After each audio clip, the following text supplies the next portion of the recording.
கர்த்தருடைய பரிசுத்த நாமத்திற்கு மகிமை உண்டாவதாக. 68ஆம் சங்கீதம் 9ஆம் வசனம்.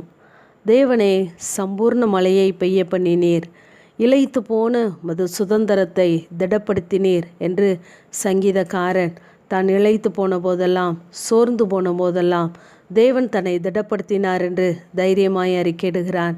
இப்பொழுதும் அவருடைய பிள்ளைகளாகிய அவருடைய சுதந்திரமாகிய நீங்கள் இந்த நாளிலே திடனற்று போகாதபடிக்கு தேவன் தருகிற சம்பூர்ண ஆசீர்வாதத்தை நீங்கள் அனுபவிக்கும்படியாக இந்த நாளிலே அவர் விரும்புகிறார்.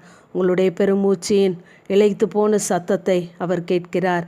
அநேகருடைய வார்த்தையினாலே, சூழ்நிலைகளினாலே சோர்ந்து போயிருக்கிற உங்களை தேவன் இந்த நாளிலே உயிர்ப்பிக்க அவர் போதுமானவர்.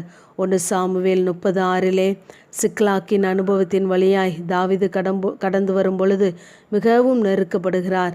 தன்னுக்கு பலனில்லாமல் போக மட்டும் அழுதாராம். ஆனாலும் தாவீது தன் தேவனாகிய கர்த்தருக்குள்ளே தன்னை திடப்படுத்தி கொண்டான் என்று வாசிக்கிறோம். அவனுக்கு தெரியும், தான் சோர்ந்து போனால் தன்னை பின்பற்றுகிற அனைவரும் சோர்ந்து போவார்கள் என்று. ஆனாலும் தன்னோடு இருந்தவர்கள் தன்னை நிந்தித்த போதிலும் அவன் தன்னை தேவனுக்குள்ளாக திடப்படுத்தி கொண்டான். அதே போல் உங்களுடைய வாழ்க்கையிலே தேவனுடைய வார்த்தையை நீங்கள் பிடித்து கொண்டு உங்கள் இருதயத்தை கர்த்தருக்கு திடப்படுத்த ஒப்பு கொடுங்கள். அவர் சம்பூர்ணமான ஆசீர்வாதத்தை உங்களிலே பொழிந்தருளுவார். நெகேமியா 6:9 நெகேமியா கர்த்தருடைய வேலையை செய்கிறான். ஆனால் சன்பல்லாத்து தோபியாவும் அவனோடு இருந்த பகைஞர் எல்லாரும் அவனை நிந்திக்கிறார்கள். ஆனாலும் நெகேமியா அறிந்திருந்தார், இந்த காரியங்களை கைகூடி வர பண்ணினவர் பரலோகத்தின் தேவனானவர். ஆகவே அவர் இதை ஜெயமாய் முடித்து தருவார் என்று. இப்படிப்பட்ட நம்பிக்கை நம்மளுடைய வாழ்க்கையிலே காணப்பட வேண்டும். எத்தனை தூஷணங்கள், நிந்தைகள், அவமானங்கள் மத்தியிலே நாம் வாழ்ந்தாலும் பரலோகத்தின் தேவன் கூட இருக்கிறார். அவர் என்னுடைய காரியங்களை எல்லாம் செம்மையாய் நடத்தி தருவார் என்று நீங்கள் திடமாய் இருக்கும் பொழுது கர்த்தர் தம்முடைய ஆசீர்வாதத்தை அப்படியே உங்கள் மத்தியிலே நிலைக்க பண்ணுவார். தளர்ந்து போயிருக்கிற கைகளை திடப்படுத்துகிற தேவன், தள்ளாடுகிற முழங்கால்களை அவர் பலப்படுத்துகிற தேவன். 1 ராஜாக்கள் 19:4 எலியாவை குறித்து நாம் பார்க்கும் பொழுது, அக்னியை இறக்கின எலியாதான், மலையை வரவழைத்த எலியாதான், பானையிலே மாவும் கலசத்திலே எண்ணெயும் குறைந்து போவதில்லை என்று கர்த்தருடைய நாமத்தினாலே சொன்னவர்தான். ஆனால் ஒரு எசபேலுடைய வார்த்தை நிமித்தம் அவர் திடனற்று போகிறார்.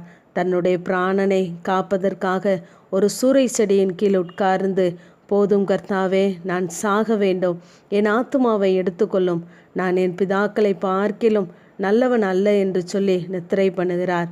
அப்பொழுது தேவன் பார்த்து காகத்தை அனுப்பவில்லை. அந்த நேரம் கர்த்தரே இறங்கி வந்து அவரை தட்டி எழுப்பி போஜனம் பண்ண வைத்து, நீ போக வேண்டிய தூரம் வெகு தூரம் என்று அவனை தட்டி எழுப்பி அவனுடைய இருதயத்தை திடப்படுத்துகிறார்.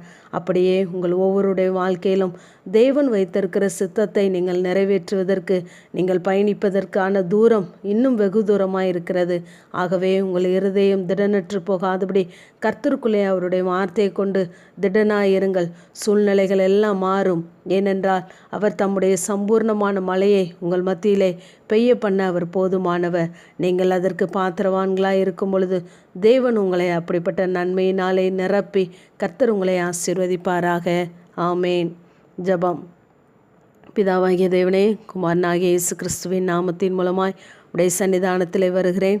சோர்ந்து போகிறவனுக்கு அவர் பலன் கொடுத்து சத்துவம் இல்லாதவனுக்கு சத்துவத்தை பெருக பண்ணுகிறார் என்ற வேத வார்த்தையின்படி கர்த்தாவே, உடைய பிள்ளைகள் இளைத்து போன, சோர்ந்து போன உடைய பிள்ளைகளுக்கு கர்த்தர் நீர் பலன் கொடுப்பீராக.